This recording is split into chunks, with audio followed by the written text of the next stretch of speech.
Hey guys what's up welcome back to Chani SK Infotech.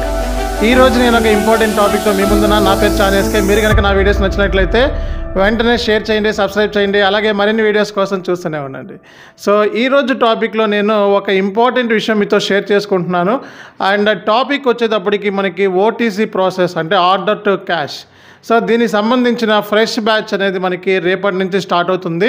And ఈరోజు మీకు syllabus సంబంధించిన copy details, అలాగే కోర్సు కంటెంట్, అలాగే ఎస్ఏపీ ఎండ్ యూజర్ సంబంధించిన కంప్లీట్ ఇన్ఫర్మేషన్ మీకు ఈ కమెంట్ బాక్స్లో పెడుతున్నాను. ఈ వీడియో కింద మీరు దాన్ని చెక్ చేసుకోవచ్చు అనమాట.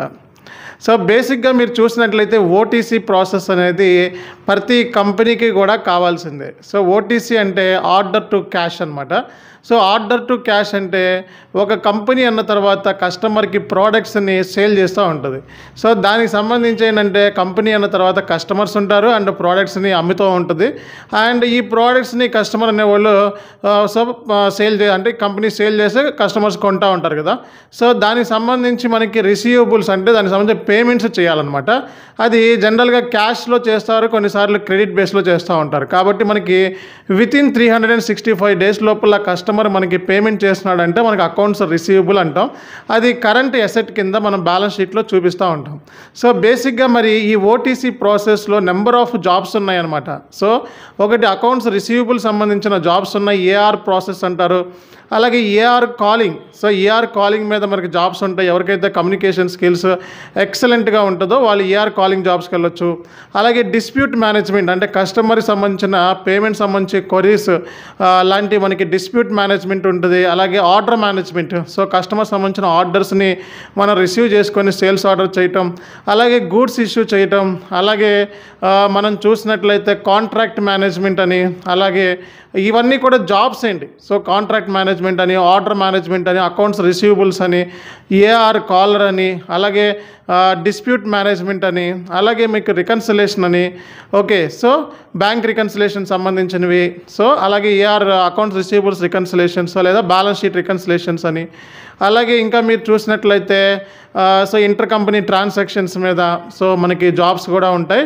అలాగే అన్నిటికంటే ఇంపార్టెంట్ బిల్లింగ్. సో కస్టమర్ సంబంధించి బిల్ చేయటం అనే దాని మీద కూడా మనకి జాబ్స్ అనేవి ఉంటాయి. అలాగే స్టాట్యూటరీ రిక్వైర్మెంట్ ట్యాక్స్ సంబంధించివి కూడా మనకు ఉంటాయి. సో మనకి జాబ్స్ అనేవి పేమెంట్ సైడ్ ఉన్నాయి, బిల్లింగ్ సైడ్ ఉన్నాయి, అంటే అకౌంట్స్ రిసీవబుల్ సైడ్ ఉన్నాయి, బిల్లింగ్ సైడ్ ఉన్నాయి మనకి. అలాగే మనకి ఏజింగ్ రిపోర్ట్, ఏఆర్ ఏజింగ్ సంబంధించిన రిపోర్టింగ్ సంబంధించిన జాబ్స్ ఉంటాయి. అలాగే ఆర్డర్ మేనేజ్మెంట్ అని, సో ఆర్డర్ మేనేజ్మెంట్ మీద జాబ్స్ ఉంటాయి. అంటే ఈ కోర్సు నేర్చుకున్న వాళ్ళకి కంపల్సరీగా జాబ్ అనేది వస్తుంది, అందులో ఎటువంటి డౌటే లేదండి. అండ్ ఈ ఓటీసీ కోర్సుతో పాటు మనం P2P అలాగే R2R అలాగే MS Excel కూడా యాడ్ చేస్తున్నాం. అంటే దగ్గర 70 డేస్ ట్రైనింగ్ అనమాట. అంటే ఓటీసీ నేర్చుకొని జాబ్కి వెళ్ళొచ్చు, అలాగే పేయబుల్స్ కోర్సు సో P2P నేర్చుకొని జాబ్స్కి వెళ్ళొచ్చు, అలాగే R2R నేర్చుకొని కూడా జాబ్స్కి వెళ్ళొచ్చు, లేదా ఎక్సెల్ షీట్ నేర్చుకొని కూడా జాబ్స్కి వెళ్ళొచ్చు. సో కాబట్టి మనం ఈ 3 కోర్సెస్ని ఇంక్లూడింగ్ ఎక్సెల్తో కలిపి 60 నుంచి 70 డేస్ ట్రైనింగ్ చేస్తున్నాం అనమాట. సో ఇన్ని జాబ్ ఆపర్చునిటీస్ మనకి ఎస్ఏపీ ఎండ్ యూజర్స్కి కంపల్సరీగా మార్కెట్లో ఉన్నాయి. అండ్ చెక్ చేసుకోవచ్చు. అండ్ టాప్ మోస్ట్ MNCస్లో మీకు ఎప్పటికప్పుడు మీకు ఈ జాబ్ డీటెయిల్స్ అన్నీ కూడా పోస్ట్ చేస్తూ ఉంటారు. అండ్ ప్రాపర్గా జాబ్స్ లేవు అంటారండి, కానీ ప్రాపర్గా రీసెర్చ్ చేస్తే జాబ్ 100% మార్కెట్లో ఉన్నాయి.